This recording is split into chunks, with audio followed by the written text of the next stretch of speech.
Okay, hello, hi everybody. Making this recording on November 5th, Saturday. Remember the 5th of November. It's Guy Fawkes Day. I personally am going to watch V for Vendetta tonight because that's just the appropriate thing to do this time of year. Always a good reminder. Try to watch it at least once a year. Brilliant, brilliant movie, relevant for these times. So, what is happening? We're here to talk about the lunar eclipse coming up next week, to early Tuesday morning, 4 a.m. Tuesday, November 8th. That is the midterm election day here in the United States. And that's 4 a.m. Mountain Time, 6 a.m. on the East Coast, 3 a.m. on the West Coast. So, these early morning hours, the eclipse will be visible. And so, of course, the traditional advice is not to look at the eclipse. Don't go and be penetrated by these rays of obscured light. So the thing about an eclipse is that there's nothing to be afraid of. So many of us get in this mindset of like, oh, it's bad. And so an eclipse is generally not favorable for external worldly results, but it is profoundly favorable for your spiritual practice. This portal opens, and when the external light, the light of the moon, the light of the sun are obscured, this allows us to go deeper within, right? When it's dark out, our eyes adjust to the dark, and we can actually see and sense things that aren't visible when it's bright. It makes me think of a great Wendell Berry poem. To go in to what is it? To know the dark, go dark. Uh, is basically the idea is I'll post it in the links here, but the idea is that you if you bring a flashlight into the darkness, you're not going to know the darkness, and the dark too is occupied by dark feet and dark wings, and there's a lot of juiciness and power and life in the darkness as well. So that's the opportunity here, and one of the classical indications is that mantra is 1,000 times more powerful during an eclipse than it is during any normal period of time. So the thing to be mindful of there is that whatever you're thinking about, whatever mantra is in your mind, whatever the repeating phrase is, whatever you're dreaming about, whatever energy you're putting out is 1,000 times amplified during specifically these hours of the eclipse in the early morning hours of Tuesday, but also like generally in this period for the past 2 weeks and for the next 2 weeks, especially. There's this amplification of whatever's happening internally is going to be expressed externally. So great time to be doing your meditation. Wake up early, get up in those hours of Brahma Muhurta and do your meditation, do your mantra practice. This is the appropriate practice. Generally speaking, eclipses are unfavorable for external worldly aims. Mental confusion tends to prevail as the light of consciousness is obscured. So important to not believe everything you think. I've been talking to a lot of people who are considering major changes. I have to change everything. It's like, okay, take note, journal about it, get the download, check in with what's not working, but don't change anything right now. Just wait until after this eclipse passes, wait another week or two and learn from the information you've received, but maybe implement it in a less drastic way, because your thinking is likely to be confused. What feels perfectly clear right now is probably obscured. For example, an eclipse is one of the worst days to hold an election, which is, one of the most worldly, external, like has very practical outcomes, people making major decisions. So especially in this case, considering that Mercury is very like super combust, very much implicated in this eclipse as it's almost exactly aligned with the sun. So super combust. Their technological snafus indicated like literally like burnt circuits, right? Mercury is that part of us that's just communicating data all around, and when it gets that close to the sun, it's these little like a socket that's been short circuited is the image that comes to mind.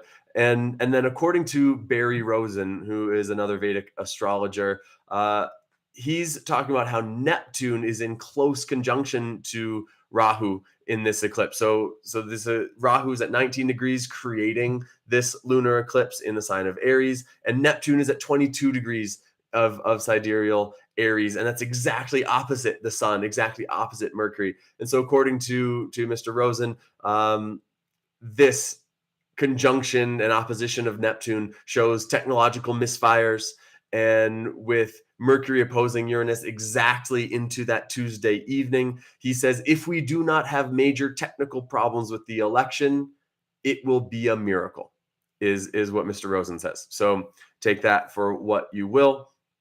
So we have an eclipse on election day, this most worldly of events, so many concrete outcomes on a day when confusion prevails, technology and communication systems are compromised, and really we should all just be at home praying and meditating instead of out politicking.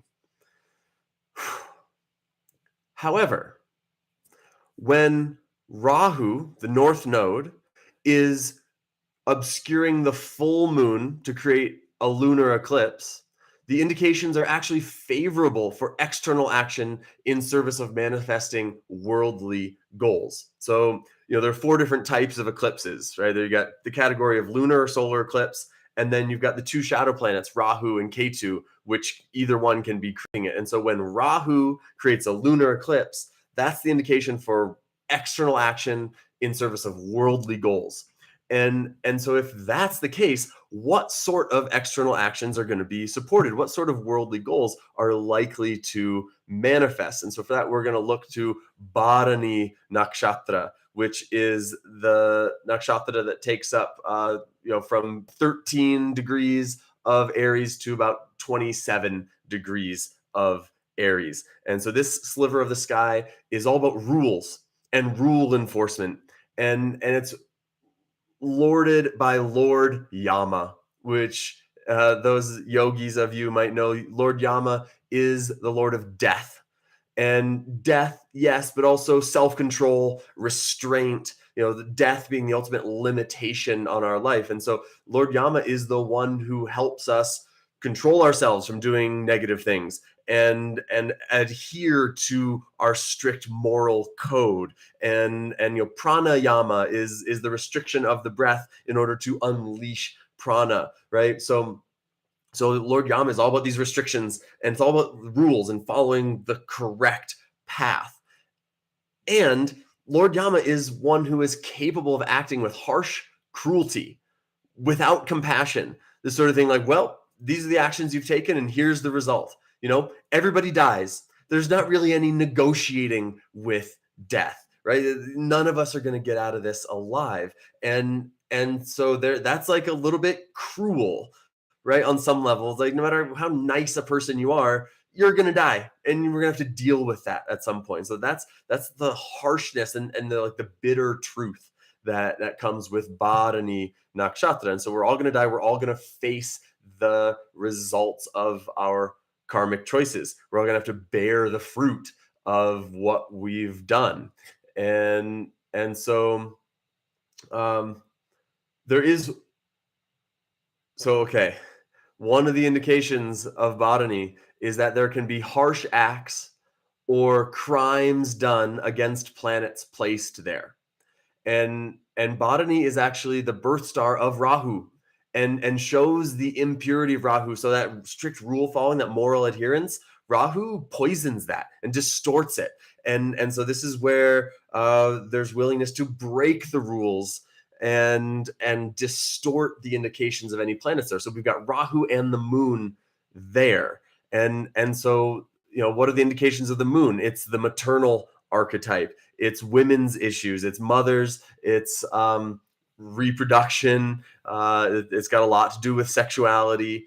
And so, it's not a great indicator, is it? If we're seeing this eclipse showing crimes done against our universal maternal archetypes.